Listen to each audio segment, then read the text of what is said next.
नमस्कार दोस्तों, स्वागत है आपका एक बार फिर आज के मेरे इस वीडियो में। देखो दोस्तों, आईडीबीआई बैंक प्राइवेटाइजेशन को लेकर, सरकारी बैंकों के प्राइवेटाइजेशन को लेकर आप लोगों ने मुझसे बहुत सारे सवाल किए हैं। ठीक है, जिस प्रकार की खबरें चल रही हैं उसको लेकर आप जानते हैं कि सभी अपडेट मैं अपने व्हाट्सएप और टेलीग्राम चैनल पे आप लोगों के लिए लगा रहा हूं।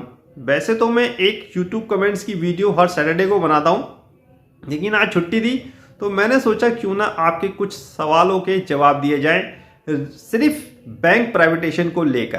तो आज इस वीडियो में मैं आपके कुछ सवाल साहब लेने की कोशिश करूंगा। जैसा आपने मुझसे पूछा है कि क्या सर 2024 से पहले बैंकों का निजीकरण संभव है, मुझे बिल्कुल नहीं लगता। यानी कि अगर आप मेरा जवाब जानना चाहोगे तो मुझे ये चीज बिल्कुल नजर नहीं आती कि 2024 के इलेक्शन से पहले सरकार कोई स्टेप उठाएगी निजीकरण को लेकर। ठीक है, तो इन चीजों को आपको ध्यान में रखना है कि 2024 से पहले सिर्फ आपको खबरें चलती हुई दिखाई देंगी।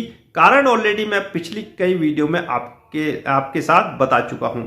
अब रही बात साहब आईडीबीआई बैंक की, आईडीबीआई बैंक में एक क्वेश्चन और आया है, क्या सर आईडीबीआई बैंक में हमें ज्वाइन करना चाहिए। देखो दोस्तों, मैं पिछली कई वीडियो में आपको बता चुका हूं कि अगर आपका नियुक्ति पत्र आया है, आपको ज्वाइनिंग लेटर आया है, तो डेफिनेटली आप उसको ज्वाइन करिए, आईडीबीआई बैंक को ज्वाइन करिए। ये सोच के ज्वाइन मत करिए, यानी कि इस सोच के साथ आपको ज्वाइनिंग करना मतलब सोचना नहीं चाहिए कि मैं ज्वाइन करूं या ना करूं, बैंक प्राइवेट हो जाएगा। तो ये चीज अपने दिमाग से आप निकाल दीजिए। आपको सबसे पहले बैंक में ज्वाइनिंग करनी है।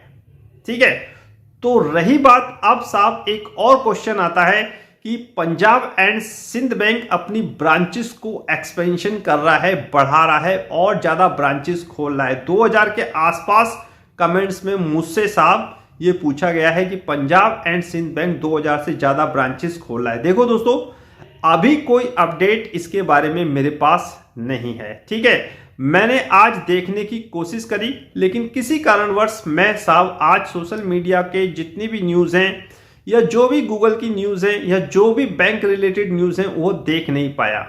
जिस दिन मैं ये सारी चीजें बिल्कुल देख लूंगा, सब कुछ आपके साथ वीडियो के माध्यम से शेयर करूंगा पंजाब एंड सिंध बैंक को लेकर। ठीक है, अब बात यह आती है कि साहब क्या करना चाहिए बैंकों के स्टॉक में। यानी कि ये जो प्राइवेटाइजेशन निजीकरण की खबरें चल रही हैं, इसके बावजूद बैंकों के जो शेयर प्राइस हैं वो गिरे।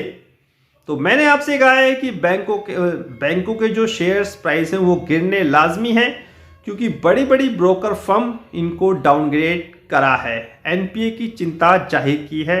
हालांकि एनपीए के मोर्चे पर बैंकों ने शानदार परफॉर्मेंस की है, लेकिन भविष्य की चिंता को सभी ब्रोकरेज फर्म ने मेरे ख्याल से बहुत अच्छी तरह से आप लोगों को न्यूज के माध्यम से समझाया है कि आने वाले समय में एनपीए बढ़ सकते हैं, चाहे वो सरकारी बैंक हो या प्राइवेट बैंक हो। तो इसी चिंता के कारण आपको दबाव देखने को मिल रहा है साहब सभी सरकारी और प्राइवेट बैंकों में।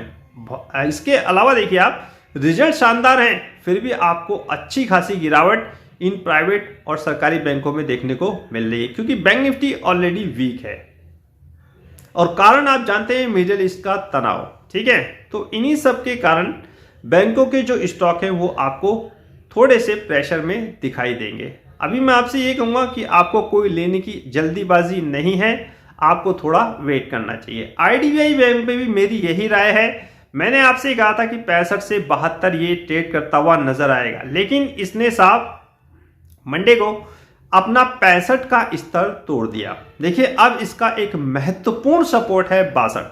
जी हां, आईडीबीआई बैंक के लिए जो महत्वपूर्ण सपोर्ट है वो 62 है। 62 के नीचे अगर ये स्टॉक ट्रेड करेगा तो कमजोरी ज्यादा बढ़ेगी, जो इसको 58 तक ले जाने का दम रखती है। तो आईडीबीआई बैंक में अगर आपने पोजीशन बनाई है ऊपर के स्तर पे, तो मेरी आपसे राय है कि आपको उसको होल्ड करना चाहिए अगर आपका लंबा नजरिया है।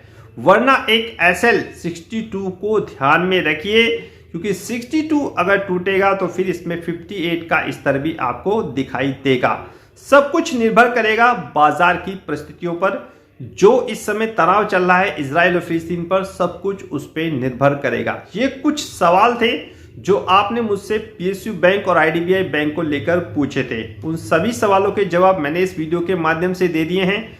कोई और सवाल अगर आपके पास है तो वो भी आप मुझसे कमेंट्स के माध्यम से पूछ सकते हैं। मैं एक वीडियो आप लोगों के लिए जरूर बनाऊंगा। तो फिलहाल इस वीडियो को समाप्त करने की आज्ञा दीजिए। नेक्स्ट वीडियो में नए अपडेट के साथ होगी मुलाकात, तब तक इंतजार कीजिए। फाइनली नमस्कार।